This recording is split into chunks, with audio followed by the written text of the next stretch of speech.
Hi,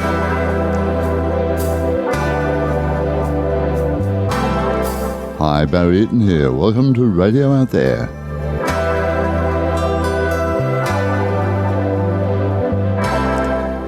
A dramatic music intro, but it's going to be a dramatic year in many, many different ways. Lots and lots of change on the way. Today, we talk about the fire horse, and we know that starts the Chinese Year of the Fire Horse on the 17th of February.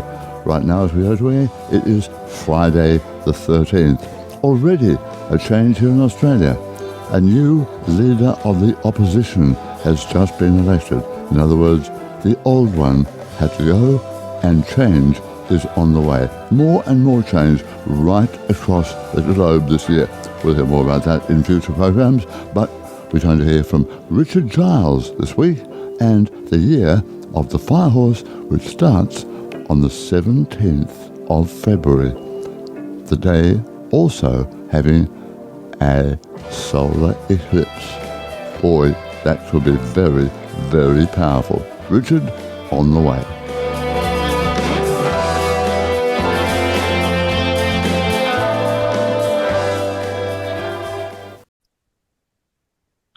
Richard, it is that time of the year again, and we're going to gallop into the new Chinese Year of the Fire Horse. How about that? Yes, we're going into a really interesting year. Comes around once every 60 years, this particular one, so we're going to have a great time with it. It starts, of course, next week, as a lot of people have looked it up, on the Tuesday, the 17th, with an eclipse as well, to throw in a bit more energy to it. Yeah, solar eclipse. So that will add a lot more, as you say, energy and power, the power of the fire horse. So tell us a bit about the fire horse.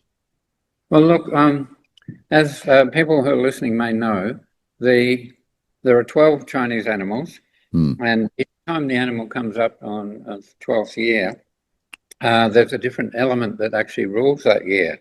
So we go through the Chinese 5 elements of water, wood, fire, earth. Oops, I was going to say air, metal and water. And so each time the animal appears, and it's a 12-year cycle, it has a different element ruling it that year. Right. So the horse is ruled by fire, and we've gone into a fire horse year. So it's literally double fire, which makes it a very strong year. A very, I'd say, exciting, radical, and fast-moving year. Double fire. It's a very different one, isn't it? Because last year was a snake, which is slithering around with its little poisonous fangs everywhere. But now we're out in the open, galloping away. So total change. Yes, it is. The snake, as you probably know, if you've encountered any snakes, can move very quickly anyway. I have, yeah. They're on the ground. The horse gallops, and of course the horse runs at fences and jumps them. They're very good at it. So this is a year in which boundaries are going to be broken more easily than any other year. So personally or worldwide? Well, on a worldwide level, I think we're going to experience changes in boundaries that we didn't expect. And I noticed that a couple of Chinese feng shui people commenting on this year said, we're going to see leadership, sudden shifts in leadership as well, which will... It's happening already, isn't it? Yes, it's happening. It's happening fast. So we're in that... we moved already into the Chinese feng shui year on the 4th of February.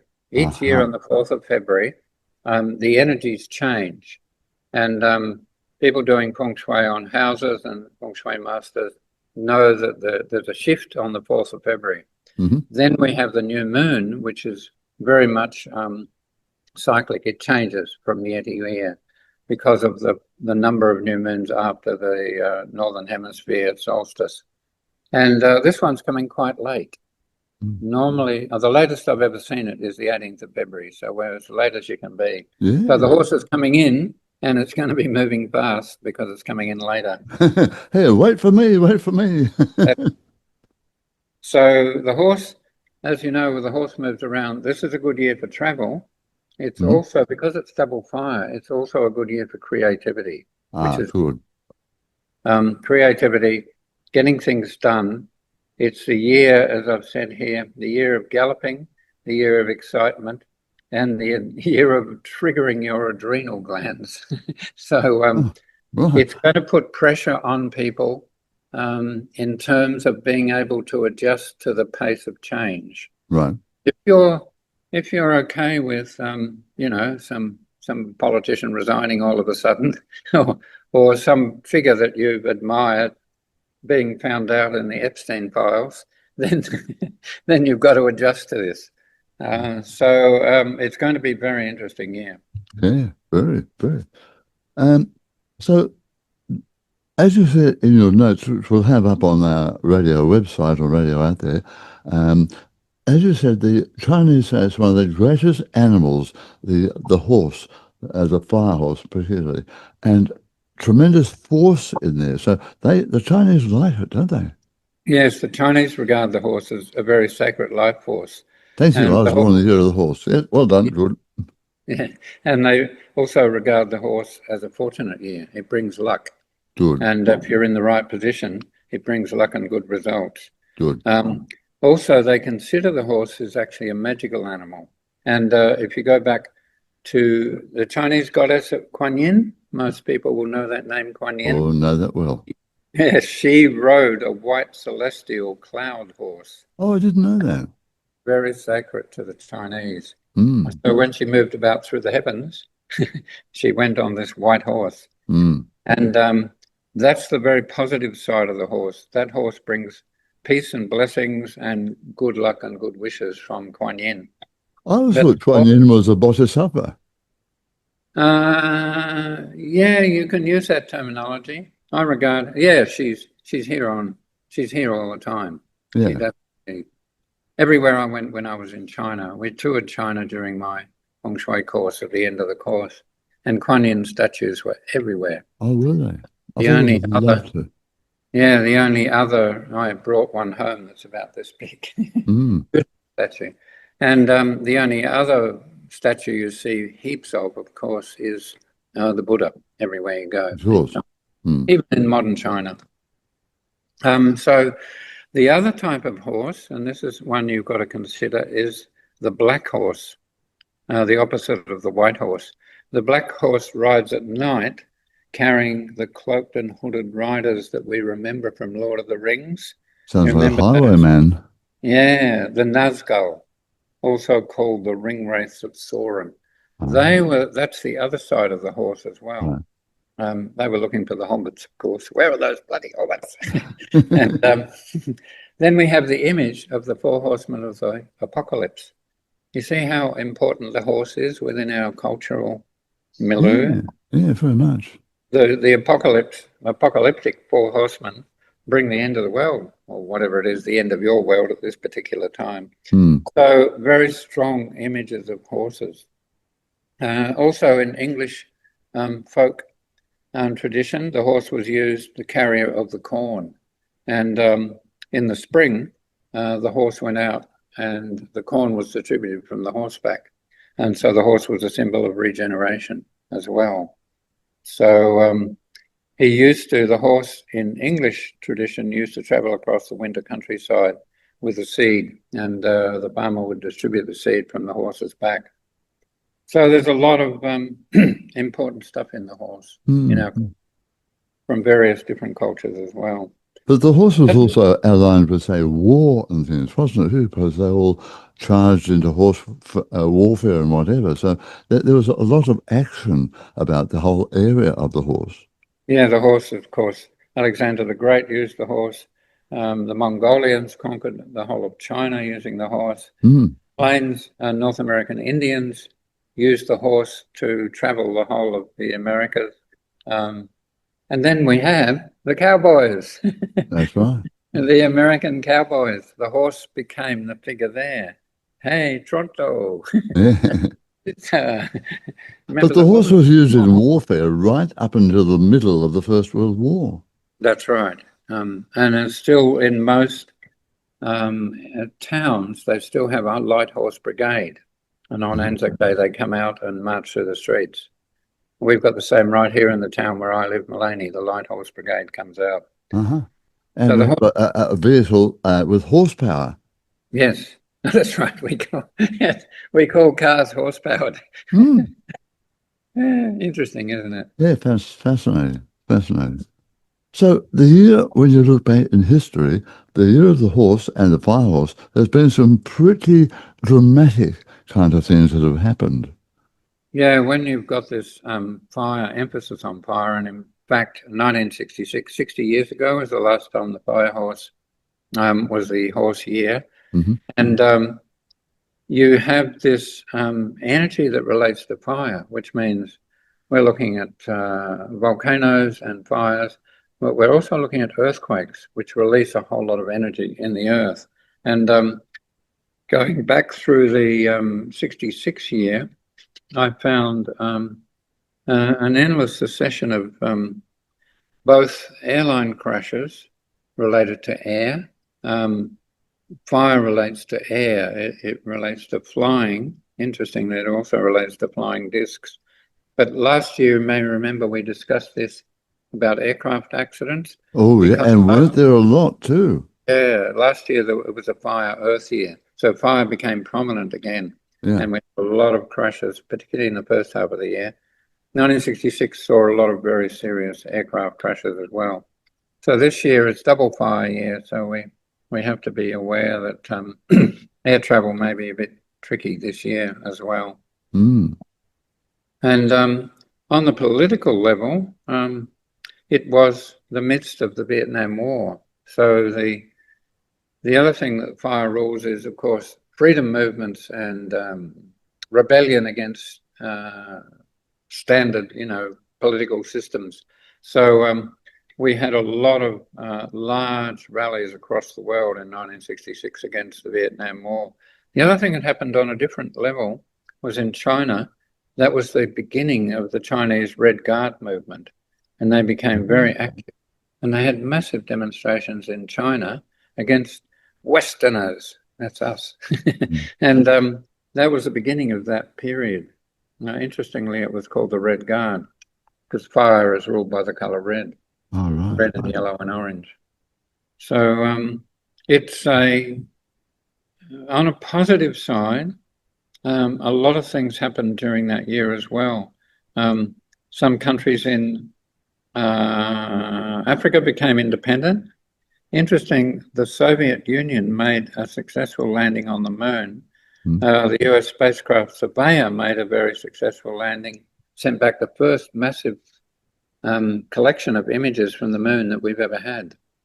So we're looking there at space travel, also relating to fire. And we're talking about going back to the moon right now. Yes, this is interesting. With NASA. Fire horse here, they've got this American group going. They're actually going to go just around the moon as a trial. So they're not going to land. Maybe it's a bit busy down there with a few other races. Yeah, it wasn't a surprise. The other thing, talking about fire, the miniskirt was launched in 1966. Oh, I wouldn't have thought the miniskirt and fire were linked, but anyway. Yeah, a total change in fashion at that time. Oh, right, yeah. And of course, the miniskirt, there's this flash of fire as the skirt suddenly became. Well, that was the start of things like the Beatles and Carnaby Street and all of that totally different kind of world attitude towards entertainment and fashion. It was a real turnaround, wasn't it? Yes, in that couple of years before, all those groups got their go and they started releasing and recording stuff. But it was 66 that they all became, that they were dominating the charts everywhere. They were. The Monkees, the Kinks, everybody. Yeah. And the other thing about it is, talking about space travel and flight, the Russians orbited a Russian, here we are. Oh, that was when they sent the two dogs into orbit in 1966. First time that animals have gone into orbit to test. They also, Alan Aldrin took the fourth longest spacewalk ever at over 2 hours from Gemini 2. And 1966, as an Australian, do you remember? Decimal currency came Decimal in. currency. Oh, I remember. Yeah, Yeah. in 66. Do you remember the date? Was it September or No, February. February? Is it? Oh, Yeah, it right. was. I was on air at the time. I had made a major transition from the ABC, for overseas people, the ABC is government, across to commercial radio. A huge transfer for me in the year of the Firehorse. And that was right at the start of currency change. So it was a very, very big year all Yeah, around. it was massive for Australia Mm, from mm. the old British imperial culture. Yeah, pounds, shillings, and Pounds, pence. pence into decimal. It was huge. Yeah, it was. The other thing that's really interesting to look at, the very first episodes of Star Trek by Gene Roddenberry were Of launched course. on television in the United States. Mm. And the very first Formula Grand Prix was raced in 1966 as well. Yeah. And it was won by a guy called Farina, who was actually a fire horse, born in the fire horse year. And If anybody thinks this is a coincidence, forget it. yes, There's no so such thing. yeah, so quite amazing. Yeah. Oh, and the other thing we're talking about fire and nuclear power. You might have seen in the notes there that the first nuclear test, the first atom bomb under Oppenheimer's program. Oppenheimer himself was born on a firehorse day. Was it? And the day that the first atomic test went off in the United States, in White Sands, was it, New Mexico? Mhm. It was on a fire dog day. So it was a fire and earth day. So fire was involved in nuclear. In all this, well, not surprised, is it? Yeah, so we should look this year at issues around nuclear weapons, nuclear power, nuclear everything. Yeah, nuclear power, that would be good. Because it's a fire horse year. But Richard, we do not learn from history. Now, we've talked about all these things happening. We've talked about so many revolutions happening in those days, whatever, going right back. Do we ever learn, and are we in for more of this now because we don't learn from history, and history does move in cycles? Well, I think, yes, I think you're going there somewhere, that we've got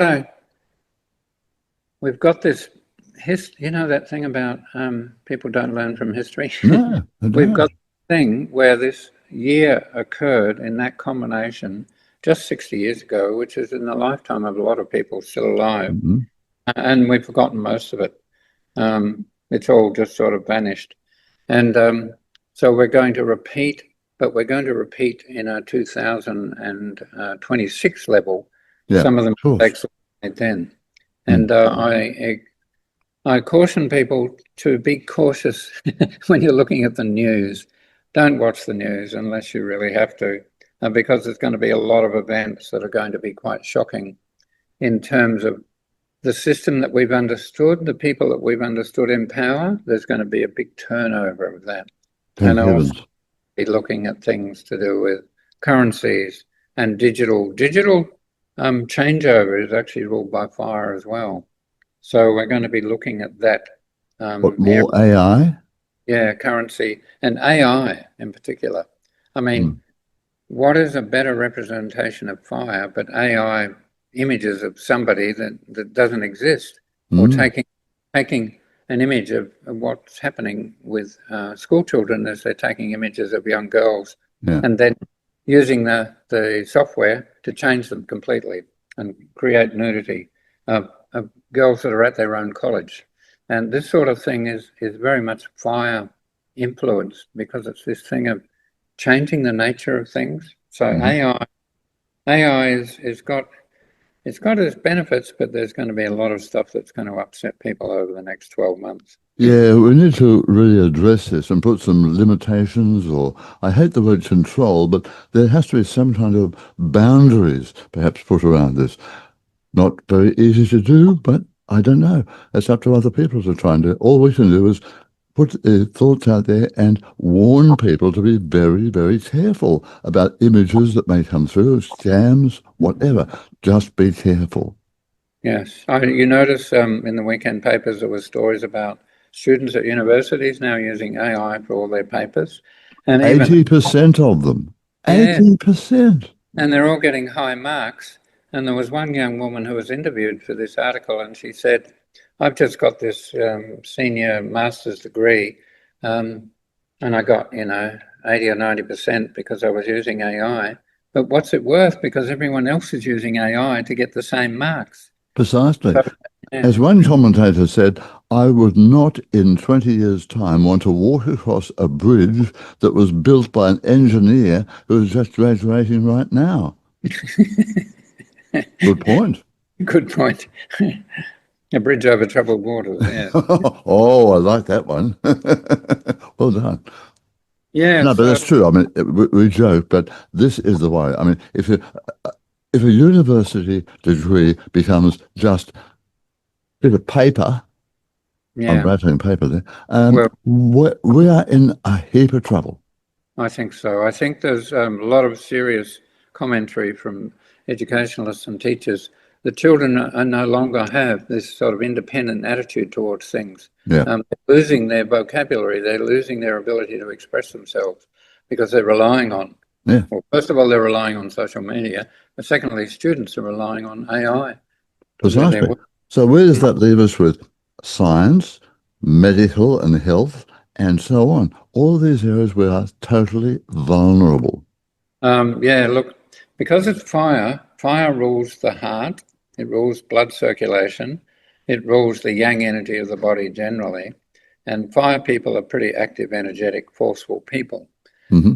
Sport is one of the things that you can use to channel fire energy. And this year, I think we might see a very active sport year with massive sports records being broken and big sporting events getting everyone in on television watching.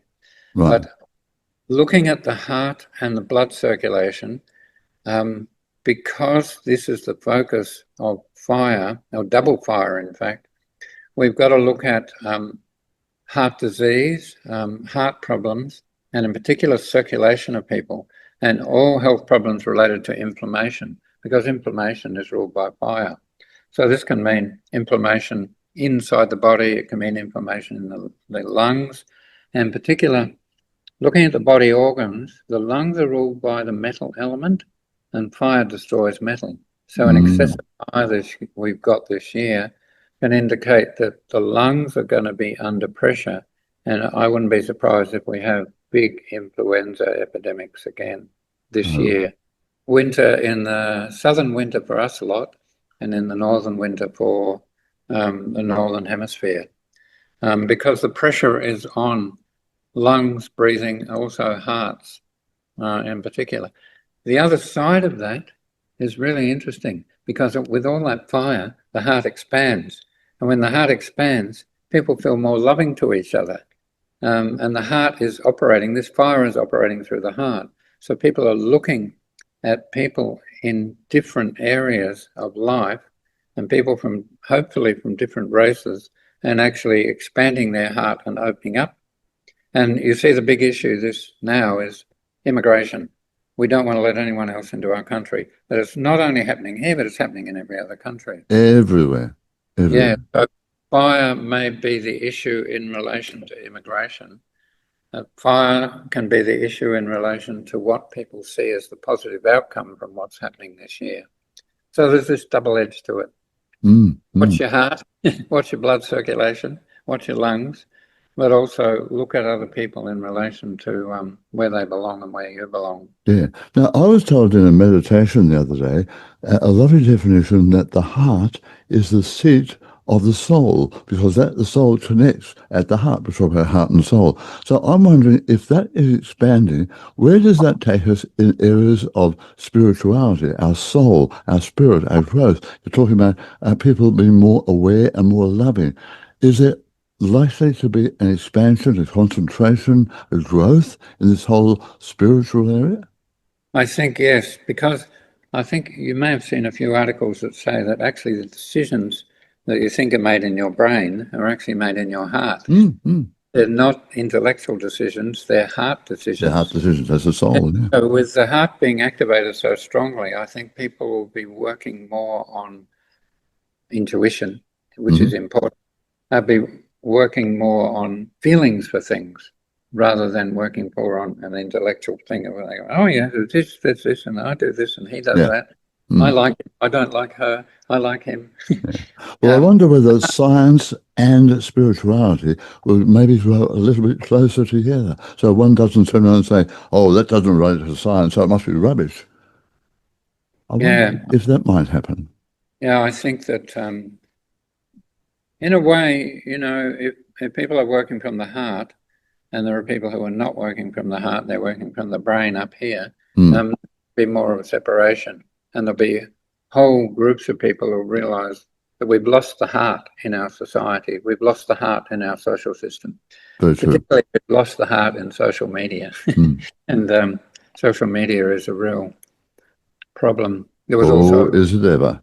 There was a big article with Stephen Corby, the motoring. Yeah, I do. Yeah, talking to his daughter, and they ran that story in the weekend papers. Stephen Corby talking to his daughter, and his daughter actually took part in the conversation, and then she wrote her own little piece, and she had a breakthrough in relation to understanding how social media works. Very interesting article to look at. It was in the Weekend Australian. Right. He's very down on AI and social media. Yeah, daughter. I think it's like everything else. There needs to be boundaries. We don't go all over the place and stare into phones for 23 hours a day and all that sort of rubbish. But let's move on a little bit here now. We've talked a bit about health, and I guess because there are lots of changes, another area that people are going to be very concerned about, because in the last week or so, the price of gold and silver has gone through the roof and then come down again. Bitcoin's gone up and gone down. What about the economy in a fire horse year? Well, in Chinese understanding of how the economy works and how business investment works, fire is an activator. So fire makes the markets work better. Fire makes people more optimistic about markets and economic stuff. And during the period of COVID in about 2019, we went into a period, I was talking about there's two elements for each year. Yeah. So this is a fire horse year, so it's fire and fire. Back then, we lost fire in those two elements. In Chinese, they call it the year pillar. So there was no more fire from 2020 onwards. And we went into this cycle where everything went downhill. It was ruled by water, which rules fear. And that's what happened to us. We went down into this cycle. Businesses collapsed, money collapsed, people were locked away in their houses, people were mandated to do this and that. And went through this long period. And in 2025, fire came back into the pillars of the Chinese year, and things started to open up, and travel happened again. Travel is very much a horse action or a fire action. And this year, we're going to see a lot of travel and a lot of movement around the world, but we're also going to see more optimism in the economy as well. And most Chinese writers feel that this year is going to be a very strong year for investing in new ways of doing things financially, and that they feel there's going to be a very strong drive in confidence and economic activities. Well, that's interesting, because look at the US, they're trillions and trillions of dollars in debt. China, the economy there is supposed to be very, very wobbly. And in various other countries, the economy at the moment is all over the place. So do you think there's going to be a settling down of the whole economic area? I think, yes, you do have to wonder about the United States, because they're spending massively way out of their limit. They're in debt, seriously. So we're in Australia, yeah. We are too, of course, yeah. But the US has a much bigger economy than us. They do, yeah. Massive. Our debt's pretty horrifying too. Horrible. There doesn't seem to be any movement on it. And there's all this stuff about Jim Chambers making the wrong move. Our treasurer, known as Grim Jim. Yeah, go on. So the fire cycle improved in 2025, and this year we go into double fire. So in spring, which is Northern Hemisphere spring, we can expect a really strong upsurge in economic boost. Also, traveling and tourism are ruled by fire. So traveling and tourism. Hopefully, a lot of it might be on water, I think, because planes are having problems. You see there's problems with various airlines. So the interesting thing is going to be, one of the guys that I was looking at pointed out that because fire is ruled from the south of the compass in the Chinese system, then countries in the south of anywhere are the ones that are going to experience this sort of prosperous energy.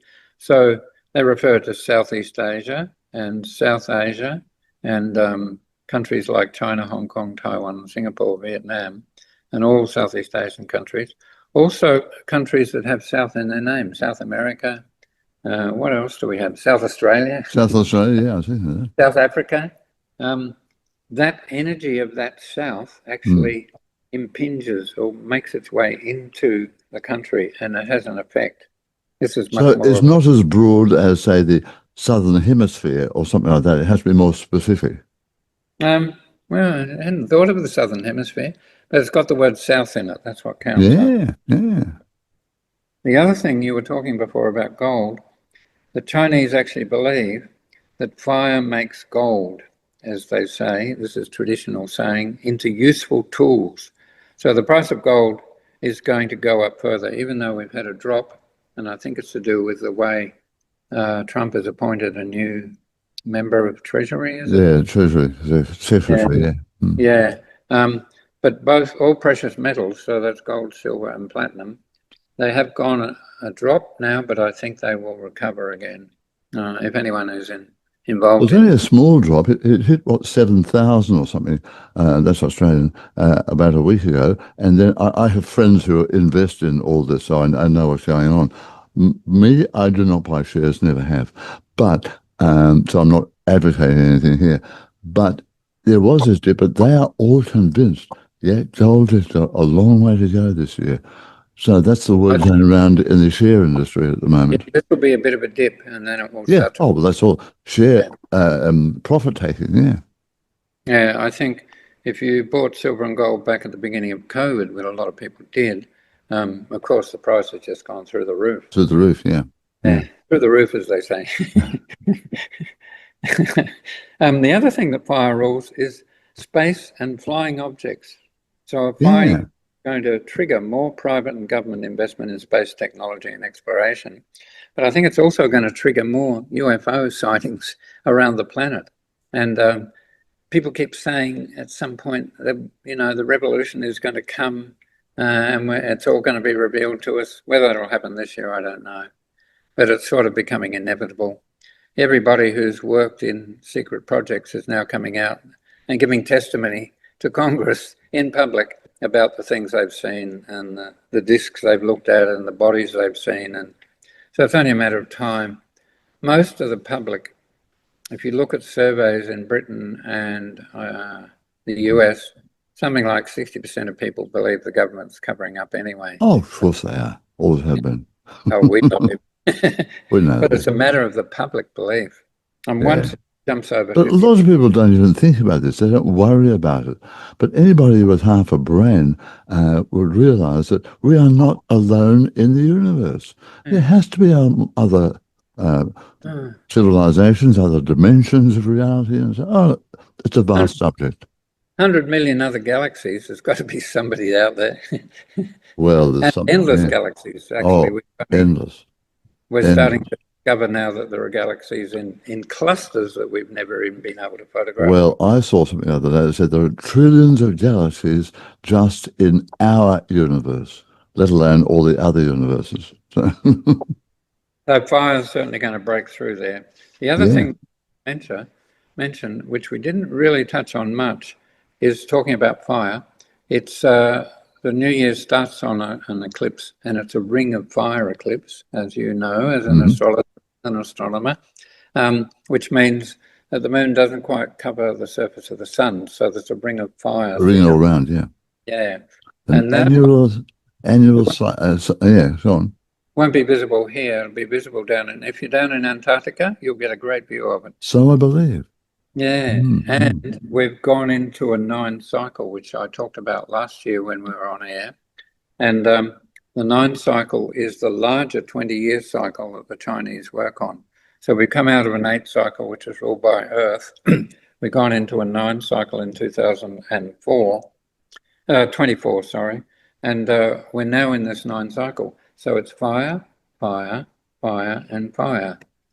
5 fires. So it's very strong fire, which means a lot of creative energy is out there, but also a lot of extreme radical energy. So we're going to see that this year. Yeah. Well, we talked about revolutions earlier on, and there are so many revolutions either on the verge of happening or have started already, like Iran and various places like that. So do you feel that with all that fire around and the horse galloping into it, that there should be not only governments and leaders, but large organizations falling over everywhere from corporate right through to various countries? Yeah, I think, I'm not sure how governments are going to relate to this, but I think That's up to them. Yeah, it is really. I don't know how many of them got Chinese sages in just lobbying them or something like that. I don't know. Don't hold your breath. Some of them, I think there are a lot of people who are reformers within government stuff. They don't always get the say and they don't get the numbers, but a lot of them are going to be motivated much more strongly in the next year or couple of years, because we go into another fire year after this in 2027 as well. Right, so what's 2027? 27 is a fire sheep year or goat. Sheep. Oh, we have from a horse to a sheep. Yeah, that's right. Interesting. Some people prefer the sheep and others the goat. I'm not sure which one. I like the sheep myself because they're strong and woolly. And, there you are. There you are. Now, as I said before, I'm going to put the notes up under a special heading on my Radio Out There website, and all the various signs at the moment will all be there, so I don't have to go into each one of them. What's in store for each of the 12 animal signs, it'll all be there written down. You can check your own. But there are one or two people out there who are going to have a few problems with a horse. Can you just pick just one or two out? Yes. The rat, for instance? Yes. What you do in the Chinese zodiac is it's a circle of 12, and directly across the opposition to the horse is the rat. So it's actually fire, and the rat is ruled by water. It was a rat year when COVID started.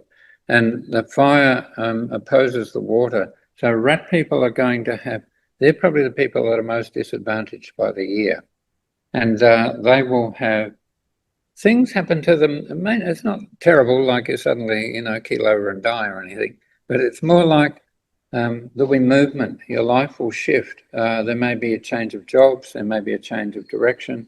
There may be a change of partners. There may be children walking out of your home and leaving you, and there'll be that sort of stuff. So there'll be big shifts for you as someone born in a rat year, and they'll be quite significant for some people, particularly if they're very strong rats. We've got someone in our family who's born in a rat year, and it was also a water rat year, so it's double water. So a very strong influence on that.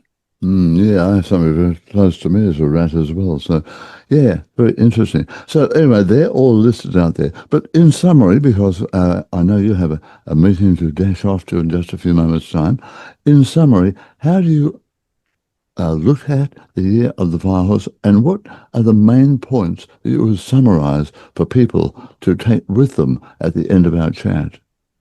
I think people have got to be prepared for the unexpected. They've also got to be prepared that if they get a creative urge come into them, that they act on it. One of the things that most of the Chinese experts say is if you have an idea, act on it. Don't wait. Check it out, but then act, because this is a year when things can happen very quickly, so you can be supported by the speed of movement in a fire year. The other thing is the south sector. I was talking about the south before. The south sector of every building has the most difficult, what's called flying star number, which is the Chinese energetic number that revolves through the houses. Yeah. So if you've got a front door in the south, or a bathroom, or a bedroom, or an office in the south section, you've got to support yourself there.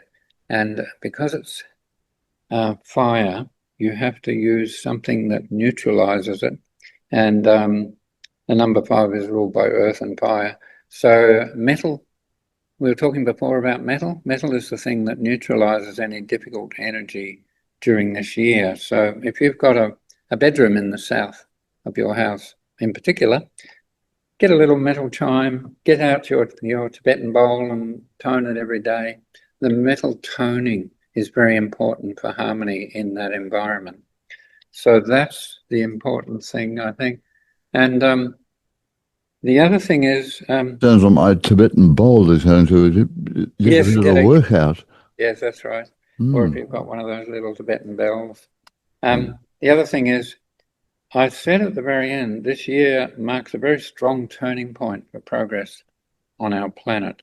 And it's progress towards a genuine force for changing the way that humans treat the earth and the natural companions we have here. The animals, the birds, the insects, trees, plants, herbs, flowers, rocks, water, and landscapes. And all of this is important to note in your interaction in the environment this year in particular, because we could see some very strong actions to protect the environment, but we can also see some very strong actions to make a lot of money out of the environment. So there's the conflict between pro-environment and destroying the environment is going to be very strong in 2026. That's something to look at. And if you're involved and you see an animal that needs rescuing, a possum on the road that's been hit, or a kangaroo that's been knocked over, or a bird that's lost its baby, intervene, do something, because you'll be working from the heart when you do that. Help animals in particular, because they're our fellow denizens. They operate with us. They are. And we can't do without them. No way. I'm thinking of even butterflies, bees, and moths, the whole lot of them. Even spiders.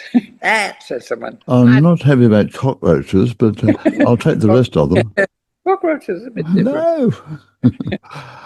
All right, Richard, we've had a wonderful chat, a very, very great summary. Thank you so much. I know you put a tremendous amount of work into this, and as I said, the summary is there on my radio website. So I hope you have a very, very good year of the fire horse. And in the meantime, I'll just say for Chinese New Year, Gui Fa Choi. Oh, thank you very much, Barry. And next year is your year, so Certainly is. Yes, and it's a fire sheep year. Yeah, and my son is a fire horse, and my granddaughter is a horse as well. So horses run rampant in my family. I hope they don't trip over their hooves. You better get out of their way when they start moving. I am. I'm ready to go right now. Get a head start. Thanks a lot, Rich. All the best. Thank you very much, Barry, and good luck to everyone for this year. It's going to be a fantastic year.